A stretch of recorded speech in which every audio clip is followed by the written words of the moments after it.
সবাইকে নমস্কার জানাই। তা কেমন আছো বন্ধু? আশা করি ভালোই আছো। তা আজকে তো শিব পুজো, বাবার জন্য তো ক্ষীর করতে হবে। তাহলে সঙ্গে থাকো, দেখো আমি ক্ষীর কি করে করি। আমি ঘি দিলাম,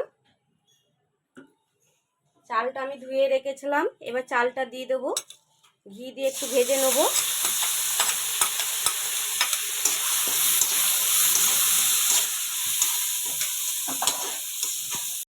দুধ দিয়ে দেবো, 1 কেজি দুধ নিয়েছি, দিয়ে দেবো।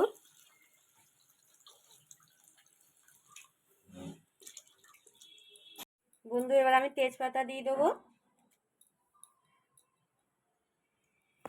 আর কিশমিশ কাজু বাদাম ভিজিয়ে রেখেছিলাম, এবার দিয়ে দিলাম।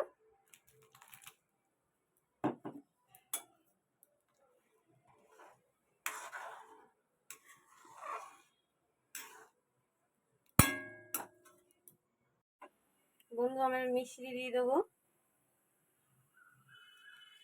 চিনি দিব না বন্ধু, তাহলে এই ক্ষীরটা চিনি দিলে একটু স্বাদটা কমই লাগে, মিষ্টি দিলে খেতে ভালো লাগে।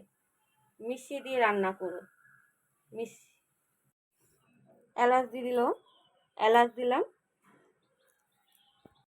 বন্ধু আমি 7খানা এলাচ নিয়ে নিয়েছি, এবার আমি দিয়ে দেবো। বন্ধু আমার একদম ক্ষীর তৈরি হয়ে গেছে। বাবাকে এইভাবে ক্ষীর তৈরি করে দিও, রান্না করে দিও, বাবা একদম খুশি হয়ে যাবে বলে বাবা।